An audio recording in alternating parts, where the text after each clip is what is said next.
Dr. Elena Santiago had spent 6 years reconstructing dead languages from fragments, archaeological remnants, and the kind of obsessive attention to phonetic detail that made her colleagues question both her sanity and her social life. She was 3 hours into reviewing Old Velith grammatical structures when a diplomatic reception aboard the Aurora began, and she seriously considered whether ancient linguistic patterns were more interesting than formal interspecies cocktail conversations. The answer, predictably, was yes. "Elena," said Ambassador Thomas Wright, appearing at her workstation with the expression of someone who'd been tasked with herding xenolinguists toward mandatory social functions, "the Valix delegation has arrived. Captain Morrison specifically requested that our language specialist be present for cultural consultation." Elena looked up from her holographic displays showing reconstructed syntax trees of a language that had been officially dead for over 3 centuries. "Tom, the Valix speak Imperial Standard. They've spoken Imperial Standard exclusively since the Cultural Reformation of 2387. I'm not sure what cultural consultation they need from someone who studies extinct languages. Maybe they want to discuss historical linguistics," Thomas suggested hopefully. "Or perhaps they're interested in comparative language evolution. The Valix Empire spent 200 years systematically eradicating every trace of their original language," Elena replied, saving her work with obvious reluctance. "They're not interested in discussing the linguistic heritage they've worked so hard to destroy." Thomas waited while Elena organized her research materials with the methodical precision of someone who treated dead languages like living entities deserving respect and careful preservation. "Elena," he said carefully, "what exactly do you know about the Cultural Reformation?" "I know that when the imperial forces conquered the Valix homeworld, they determined that linguistic diversity was a threat to political unity," Elena replied, following Thomas toward the reception hall.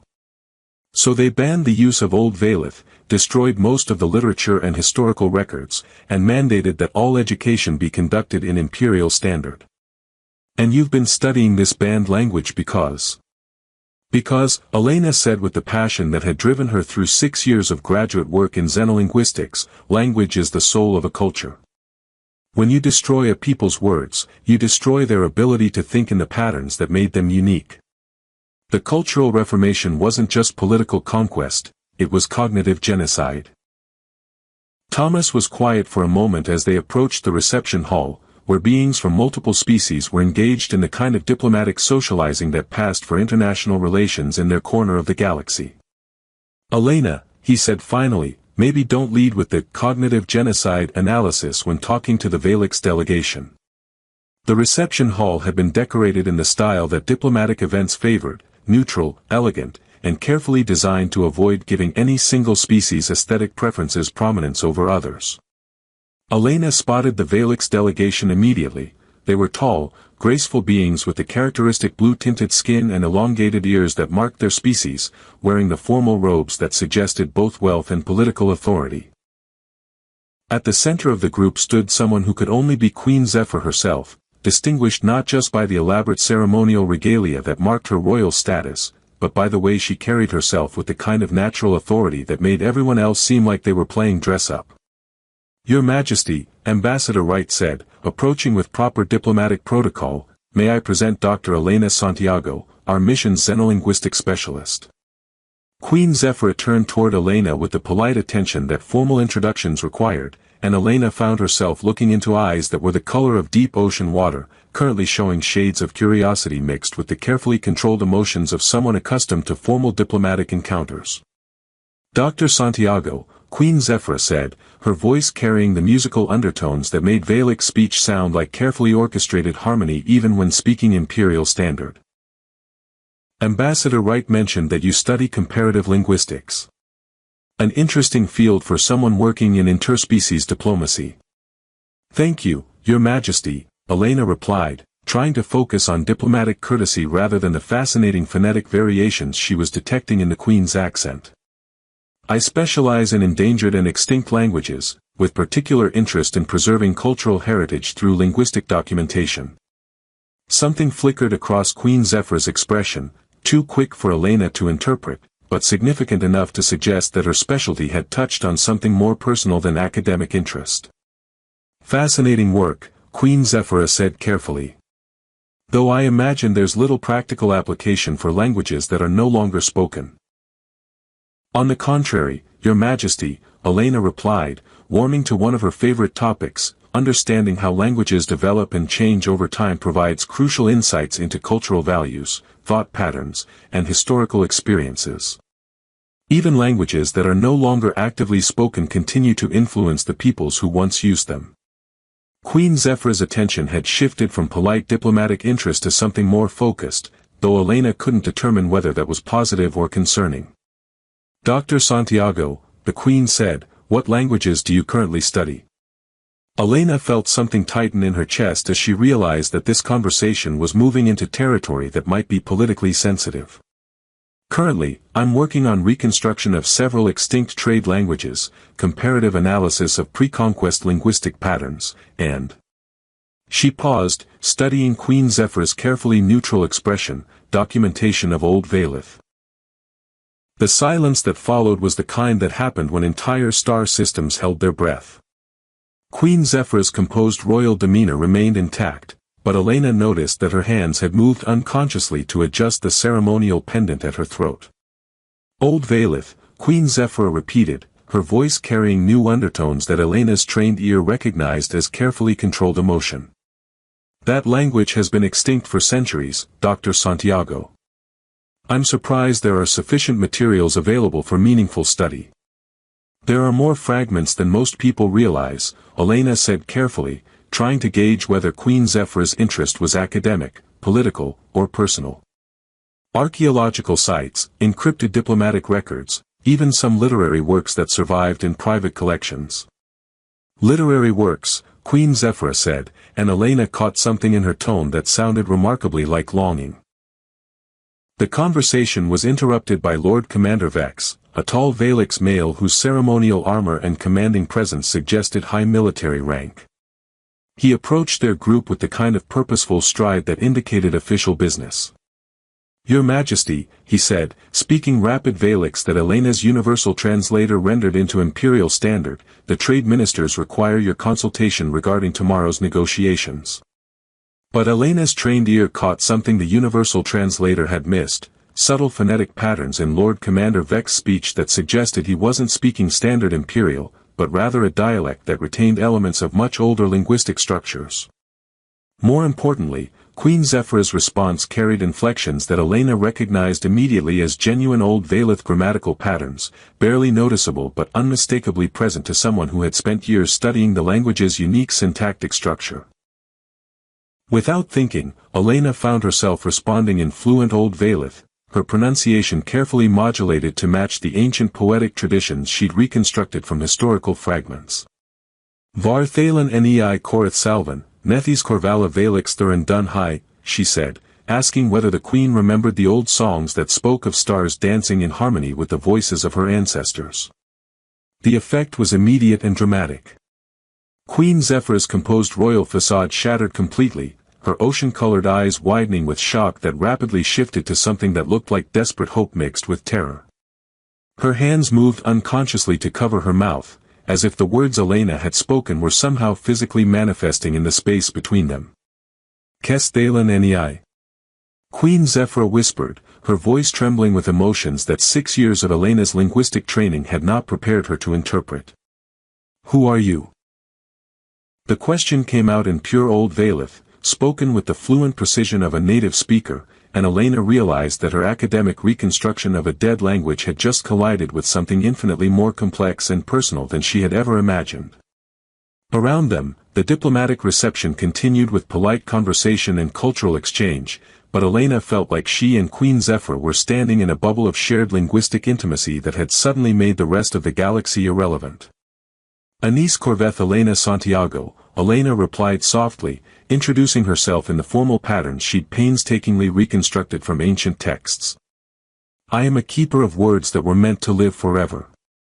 Queen Zephyra's eyes filled with tears that she was clearly fighting to control, and Elena understood that her years of academic research had just become something much more important than preserving historical linguistics. She had just given someone back their mother tongue. The private meeting Queen Zephyr requested took place in her personal quarters aboard the diplomatic vessel, a space that had been hastily reconfigured to accommodate Valak's cultural preferences while maintaining the security protocols required for interspecies dignitaries. Elena found herself sitting across from an alien queen who had spent the past 6 hours processing the fact that a human xenolinguist spoke her forbidden mother tongue with academic precision and obvious reverence. Dr. Santiago, Queen Zephyr said, her voice still carrying the tremor that had appeared when Elena first spoke Old Valith, I need you to understand what you have done. Elena set down her recording equipment and data pads, giving Queen Zephyr her complete attention. Your Majesty, if I've caused offense or violated some cultural protocol. You have not caused offense, Queen Zephyr interrupted, her hands moving restlessly across the surface of the meeting table. You have performed what my people would have called a miracle, if my people still existed to recognize miracles. Your people do still exist, Elena said gently. The Valak's Empire is one of the most successful political entities in this sector. The Valak's Empire exists, Queen Zephyr corrected, her voice carrying bitter harmonics that Elena's linguistic training recognized as profound grief. But the Valak's people, the ones who thought in the patterns you just spoke, they died with their language. Elena studied Queen Zephyr's expression, noting the way her royal composure kept slipping to reveal emotions that had clearly been suppressed for decades. Your Majesty, you responded to Old Valith with perfect fluency. Someone taught you the language. My parents, Queen Zephyr said quietly. They were among the last native speakers, born before the Cultural Reformation was fully implemented. They taught me in secret, telling me stories and singing ancient songs when the imperial monitors weren't listening. And when the Cultural Reformation was completed? Queen Zephyr was silent for a long moment, her ocean-colored eyes focusing on something far beyond the confines of the meeting room. My parents were executed for cultural sedition when I was 12 years old. Their crime was preserving linguistic materials that had been declared illegal. I was sent to live with imperial loyalists who spent the next 6 years ensuring I understood that my survival depended on forgetting everything my parents had taught me. Elena felt something cold settle in her stomach as she began to understand the personal cost of the political processes she'd been studying as historical abstracts. But you didn't forget. I tried to forget, Queen Zephyr replied, her voice gaining strength as she spoke. For decades, I tried to bury every word, every song, every poem they had shared with me. I became the perfect imperial queen, enforcing the same cultural policies that had destroyed my family. What changed? Queen Zephyr's smile was sharp enough to cut through diplomatic protocol. You did, Dr. Santiago. 6 hours ago, I heard my mother's language spoken with love and respect by someone who had no political reason to preserve it. Someone who understood that language is sacred rather than seditious. Elena looked around Queen Zephyr's quarters, noting the carefully neutral decorations that suggested imperial loyalty rather than cultural heritage. Your Majesty, do you remember the stories your parents told you? Every word, Queen Zephyr whispered. I dream in Old Valith, Dr. Santiago. I think in patterns that imperial standard cannot express. For 40 years, I have been living in linguistic exile within my own mind. Before Elena could respond to that devastating admission, the door chimed with an incoming request for audience. Queen Zephyr composed herself with visible effort, returning to the regal bearing that had carried her through decades of political survival. Enter, she called, switching back to imperial standard with the fluid ease of someone accustomed to code switching between public and private identity. Ambassador Wright entered with the expression of someone who had spent the evening fielding increasingly concerned communications from multiple diplomatic sources. Your Majesty, Dr. Santiago, he said, his tone carrying carefully controlled urgency, we've received several inquiries from Lord Commander Vex regarding this meeting. He seems concerned about cultural consultation protocols. Queen Zephyr exchanged a meaningful look with Elena, and both women understood that their linguistic conversation had not gone unnoticed by the Empire's cultural enforcement apparatus. Ambassador Wright, Queen Zephyr said carefully, Lord Commander Vex takes his responsibilities regarding imperial cultural policies very seriously. Perhaps too seriously.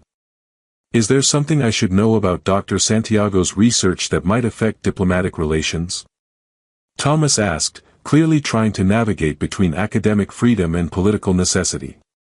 Elena looked at Queen Zephyra, who gave an almost imperceptible nod that suggested permission to explain the situation in terms that wouldn't immediately trigger an interstellar incident.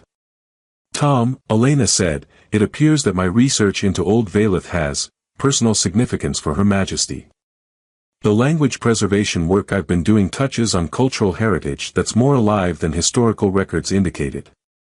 Thomas processed this information with the expression of someone realizing that academic research had accidentally wandered into active political territory. Elena, are you telling me that your dead language isn't actually dead? I'm telling you, Queen Zephyra said, rising from her seat with royal authority, that Dr. Santiago has demonstrated the possibility of cultural restoration rather than cultural destruction. And that possibility represents either a magnificent opportunity or a dangerous threat, depending on one's perspective. What's Lord Commander Vex's perspective likely to be? Thomas asked, though his tone suggested he already suspected the answer. Lord Commander Vex believes that cultural uniformity is essential for political stability, Queen Zephyra replied diplomatically. He views linguistic diversity as a potential source of sedition and imperial weakness. Elena stood as well, her academic passion overriding diplomatic caution. Your Majesty, cultural diversity is a source of strength, not weakness.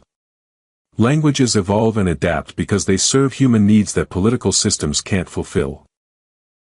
Suppressing linguistic heritage doesn't create unity, it creates resentment and cultural trauma. Dr. Santiago speaks with wisdom, Queen Zephyra said, her voice carrying new harmonics that suggested she was making some kind of internal decision. But wisdom and political reality do not always align. Thomas looked between the two women, clearly recognizing that something significant was developing beyond his understanding. Your Majesty, what exactly are you and Dr. Santiago proposing? Queen Zephyra was quiet for a moment, studying Elena with an expression that mixed hope with something that looked like fear. Ambassador Wright, she said finally, we are proposing that cultural preservation and political stability might be compatible goals, rather than opposing forces. But proving that proposition will require courage from all of us. What kind of courage? Elena asked. Queen Zephyra's smile was radiant enough to power the ship's navigation systems. The courage to speak truth in a language that power has tried to silence. The courage to remember what we were taught to forget. And the courage to trust that love for one's heritage can coexist with loyalty to one's people. As Elena listened to Queen Zephyra speak about courage and cultural restoration, she realized that her years of academic research were about to become something much more dangerous and important than preserving linguistic history. She was about to help someone reclaim their stolen identity, one forbidden word at a time. The crisis Elena had been dreading arrived at precisely 0600 hours ship time, delivered by Lord Commander Vex with the kind of military efficiency that suggested he had been planning this confrontation since the moment Queen Zephyra requested private consultation with the human linguist.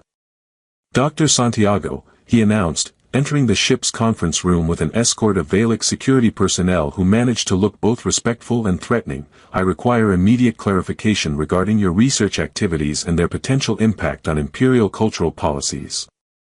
Elena looked up from her linguistic analysis workstation, where she had been spending the night cross-referencing Queen Zephyra's pronunciation patterns with her reconstructed phonetic databases.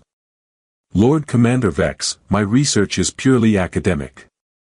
I study historical linguistics to preserve cultural heritage, not to challenge political authority. Academic research that involves the study of prohibited linguistic materials, Vex replied, activating a holographic display that showed detailed surveillance records of Elena's work sessions.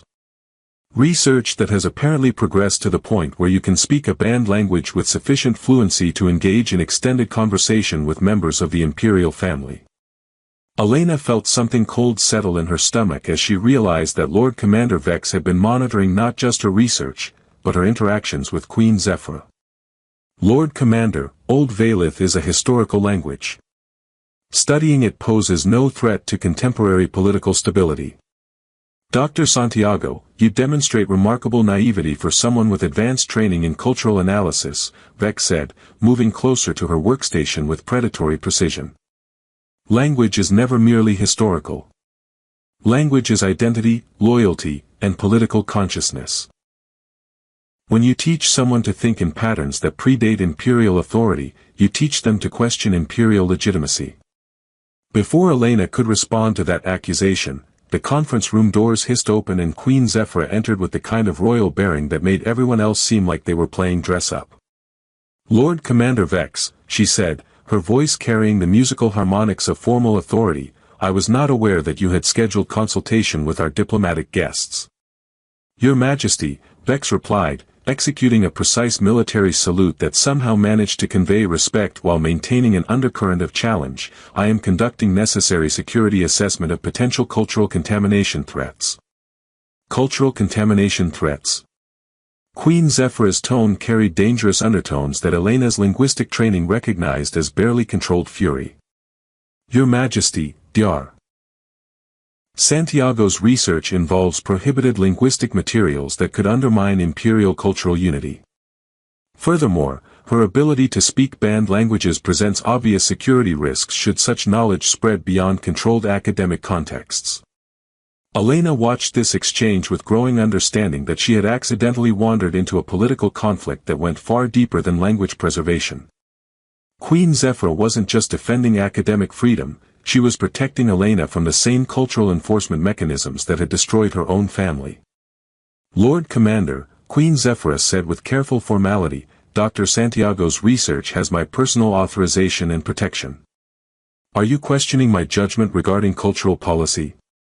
The challenge was unmistakable, and Elena realized that Queen Zephyra had just risked her political position to defend Elena's right to study forbidden languages.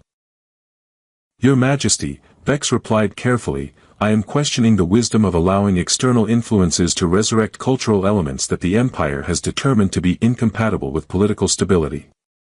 And what if those cultural elements could be demonstrated to enhance rather than threaten political stability? Elena asked, surprising herself with her willingness to enter this dangerous conversation. Lord Commander Vex turned toward her with sharp attention. Explain.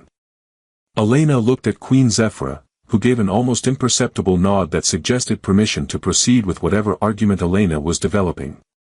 Lord Commander, Elena said, drawing on her years of diplomatic training, cultural suppression creates resentment and underground resistance. Cultural integration creates loyalty and inclusive identity. What if Old Valeth could be presented not as a threat to imperial authority, but as a valuable component of imperial heritage? You propose cultural revival rather than cultural suppression?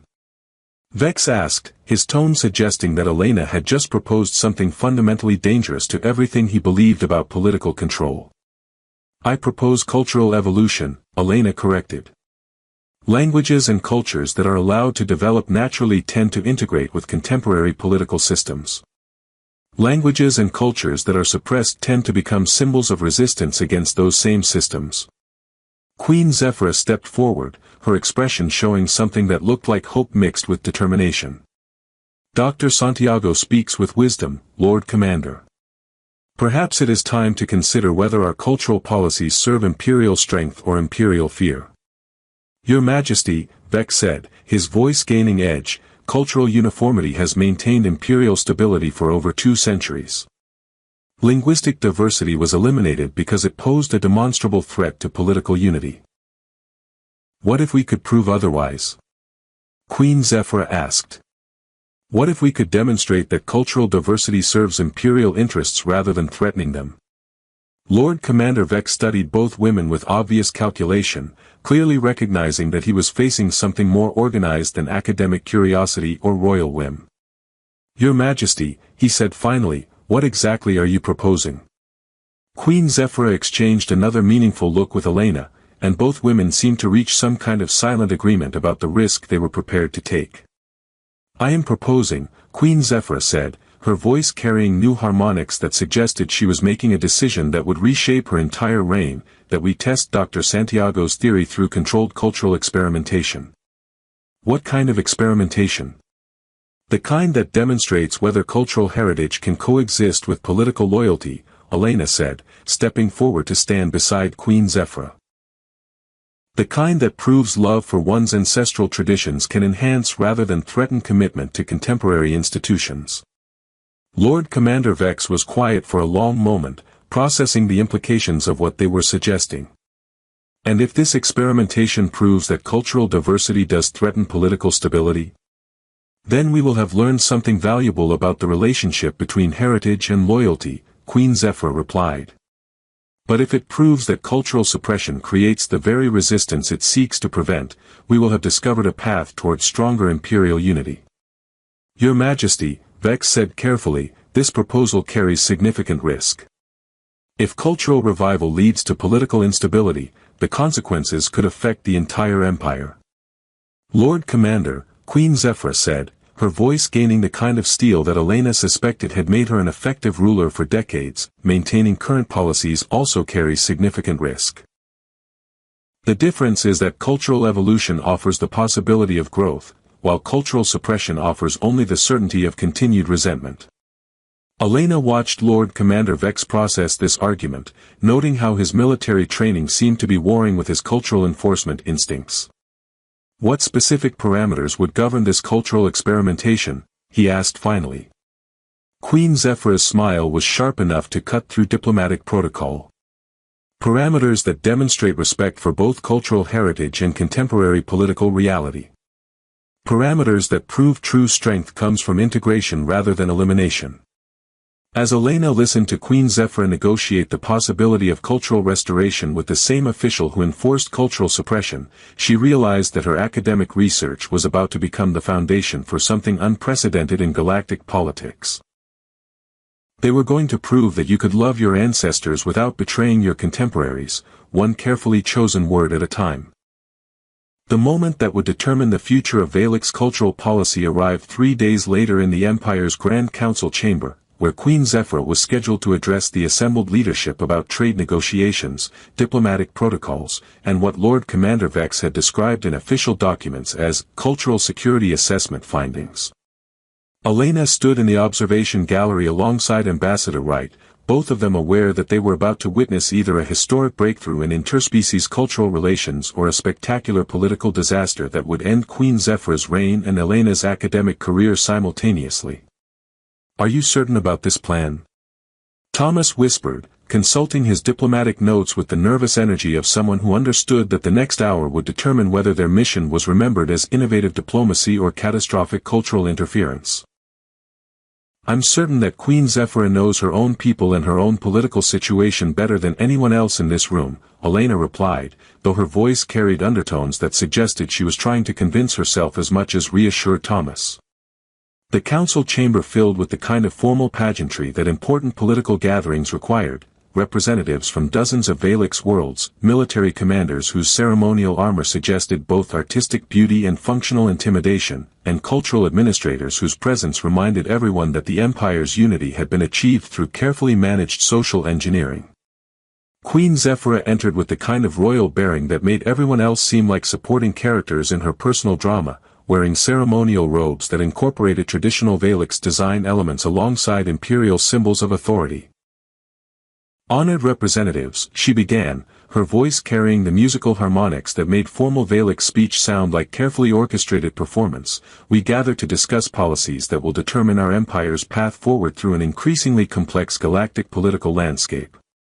Elena watched the assembled council members, noting how their attention focused on Queen Zephyra with the kind of respectful attention that suggested both loyalty and wariness about whatever announcement she was preparing to make. For over 2 centuries, Queen Zephyra continued, our empire has maintained stability through cultural uniformity, linguistic standardization, and the elimination of potentially divisive elements that might threaten political unity. Lord Commander Vex nodded approvingly from his position among the military leadership, clearly expecting Queen Zephyra to reaffirm the cultural suppression policies he had spent his career enforcing. These policies, Queen Zephyra said, have indeed created unity. But they have also created something else, a form of cultural poverty that weakens our empire's ability to engage effectively with the diverse civilizations that populate our galaxy. The council chamber erupted in surprised murmurs as representatives began to realize that Queen Zephyr was not delivering the speech they had expected. "Your Majesty," said Cultural Administrator Thyss, rising from her seat with obvious concern, "surely you are not suggesting that our cultural standardization policies have been ineffective?" "I am suggesting," Queen Zephyr replied, her voice gaining strength as she spoke, "that effectiveness should be measured by our empire's ability to thrive in a diverse galaxy, not merely by our ability to suppress internal diversity." She activated holographic displays that filled the council chamber with linguistic analysis, cultural comparison data, and diplomatic effectiveness statistics that Elena recognized as based on her own research. "Dr. Elena Santiago of the Terran Diplomatic Corps has demonstrated something remarkable," Queen Zephyr announced. "She has shown us that preserving cultural heritage enhances rather than threatens contemporary political loyalty." Elena felt every eye in the council chamber focus on her with attention that ranged from curiosity to suspicion to outright hostility. Through her study of our ancestral linguistic traditions, Queen Zephyr continued, "Dr. Santiago has proven that understanding where we came from strengthens our commitment to where we are going." "Your Majesty," Lord Commander Vex interjected, "cultural revival experiments carry significant risk of political destabilization." "Yes," Queen Zephyr agreed, "they do. But cultural suppression carries the certainty of continued weakness in interspecies relations." She paused, studying the assembled representatives with the kind of calculating attention that suggested she was making a decision that would reshape everything about how the Empire understood itself. "Therefore," Queen Zephyr announced, "I am establishing the Imperial Cultural Heritage Institute, with Dr. Santiago as its founding director, to demonstrate that our ancestral traditions can serve contemporary imperial interests." The council chamber fell silent as representatives processed the implications of what their queen was proposing. "Your Majesty," Cultural Administrator Thyss said carefully, "are you suggesting official revival of prohibited cultural elements?" "I am suggesting," Queen Zephyr replied, "official integration of valuable cultural elements that have been unnecessarily suppressed." She stepped away from the podium, moving to the center of the council chamber where every representative could see her clearly. Valix Thurin Corvala Nei Thanis, she said, her voice carrying across the chamber in perfect Old Valith. Anis Corveth Zal Dun Hi Salvan Tharen, Kes Vlaneth Corvala Vorthak Nei Sethis, The effect was immediate and electric. Representatives who had probably never heard Old Valith spoken aloud were witnessing their queen declare in the forbidden language that the Valix people were strong not because they had forgotten their heritage, but because they had the courage to remember it while building something new. Thanis Vorthak Elena Santiago Corveth Zal Dunhai, Queen Zephyr continued, Kes Vlaneth Anis Corvala Thanis Selveth Nei Corvoth Valix, Elena felt tears gather in her eyes as Queen Zephyr publicly declared in Old Valith that Elena had become a guardian of their words, someone who helped them remember that being Valix meant honoring both their ancestors and their future. The council chamber remained silent for several heartbeats as representatives processed the fact that their queen had just spoken the forbidden language with fluent precision, demonstrating both her mastery of the ancestral tongue and her authority to determine imperial cultural policy. "Your Majesty," Lord Commander Vex said finally, his voice carrying complex emotions that Elena couldn't entirely interpret, "you speak Old Valith with remarkable fluency for someone educated under imperial cultural standards." "I speak Old Valith," Queen Zephyr replied, switching back to imperial standard, "because I am Valix. And being Valix means more than simply enforcing imperial policies, it means understanding where those policies should lead us." She returned to the podium, her expression showing the kind of confident authority that suggested she had made her decision and was prepared to defend it against any opposition. Dr. Santiago's research has proven that cultural suppression creates the very problems it seeks to prevent, Queen Zephyr announced. Languages and traditions that are forbidden become symbols of resistance. Languages and traditions that are integrated become sources of strength. Cultural Administrator Thyss stood again, her expression showing obvious struggle between loyalty to existing policies and loyalty to their queen's vision. "Your Majesty, how do we ensure that cultural revival doesn't lead to political fragmentation?" By demonstrating that love for our heritage enhances rather than threatens our commitment to our contemporary institutions, Elena said, stepping forward from the observation gallery with Queen Zephyra's encouraging nod. The council chamber turned toward her with mixed attention as Elena moved to join Queen Zephyra at the center of the political space. Honored representatives, Elena said, drawing on her diplomatic training to address beings who held the power to either support or destroy everything Queen Zephyra was proposing. Cultural diversity is not a threat to political unity when it is embraced rather than suppressed. She activated her own research displays, filling the chamber with comparative data from across the galaxy. Species that integrate their cultural heritage into contemporary political systems demonstrate stronger loyalty, more effective cooperation, and greater resilience in the face of external challenges. And species that allow cultural fragmentation, asked Military Commander Zeth, his tone carrying skepticism mixed with genuine curiosity. Species that suppress cultural heritage create underground resistance movements, Elena replied. Species that allow uncontrolled cultural revival can indeed experience fragmentation. But species that thoughtfully integrate heritage with contemporary needs create the strongest possible foundations for long-term political stability. Lord Commander Vex was studying the data with obvious professional interest, his military training apparently warring with his cultural enforcement instincts. Dr. Santiago, he said finally, your research suggests that the Valix Empire's cultural policies have been based on flawed assumptions about the relationship between diversity and stability. My research suggests, Elena corrected diplomatically, that the Valix Empire's cultural policies achieved their intended goals of creating immediate political unity, but may have created long-term weaknesses that cultural integration could address.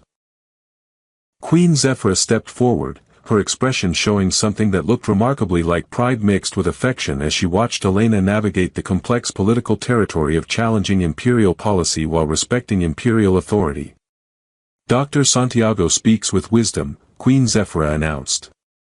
And I speak with the authority of someone who has spent 40 years enforcing cultural suppression policies while living with the personal cost of those same policies.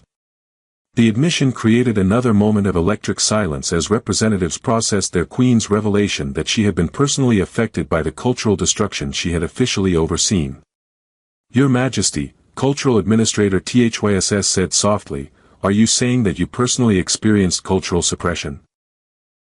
I am saying, Queen Zephyra replied, her voice carrying new harmonics that suggested she was finally speaking her complete truth, that I am the daughter of the last native speakers of Old Valith, executed for cultural sedition when I was 12 years old. I have spent my entire reign enforcing the policies that destroyed my family while carrying their language in my heart. The council chamber erupted in shocked discussion as representatives realized that their queen's cultural policies had been shaped by personal trauma rather than abstract political theory. And now, asked Lord Commander Vex, his tone suggesting that he was genuinely trying to understand rather than simply challenge. Now, Queen Zephyra said, reaching for Elena's hand with unconscious intimacy, I propose that we stop punishing our people for loving their heritage and start helping them integrate that heritage with their loyalty to our contemporary empire. She looked around the council chamber, meeting the eyes of representatives who were clearly struggling to process the implications of what she was proposing. The Imperial Cultural Heritage Institute will demonstrate that remembering our ancestors makes us stronger Valix citizens, not weaker imperial subjects, Queen Zephyra announced. And Dr. Santiago will help us prove that cultural preservation and political progress are complementary rather than opposing forces. The vote that followed was closer than Elena had expected but more decisive than she had dared hope. When Cultural Administrator THYSS announced the final tally, authorization for the Cultural Heritage Institute by a margin of 37 to 28, Elena realized that Queen Zephyra had achieved something unprecedented in galactic politics. She had convinced an empire to choose growth over fear. 6 months later, the Cultural Heritage Institute's opening ceremony was broadcast across multiple star systems as representatives from dozens of species gathered to witness the official restoration of Old Valith as a recognized cultural treasure rather than a forbidden threat. Elena stood beside Queen Zephyra on the platform overlooking crowds of Valix citizens who were hearing their ancestral language spoken publicly for the first time in centuries, many of them weeping as ancient songs and poetry filled the air with sounds their grandparents had been forced to forget. Corveth Thawnis Vorthak Dun Hai, Queen Zephyra said into the ceremonial microphone, her words reaching every corner of the empire, Kes Vlaneth Anis Corvala Thawnis Moran Salvan Nei Corvoth Valix Sol, Elena understood the words perfectly. We are a people reborn, who remember that we honor our ancestors by building something worthy of their dreams. And in the linguistic archives of every species present, their story became required study for anyone involved in cultural preservation, proof that sometimes the most important diplomatic breakthroughs happen when someone speaks the words another person thought they would never hear again. The galaxy, it turned out, had been waiting for someone to prove that you could love where you came from without betraying where you were going, and that the strongest empires were built on the courage to integrate rather than eliminate the diversity that made them unique. Elena never did finish all her research into dead languages. As it turned out, bringing one language back to life was more rewarding than documenting a dozen that had been lost forever.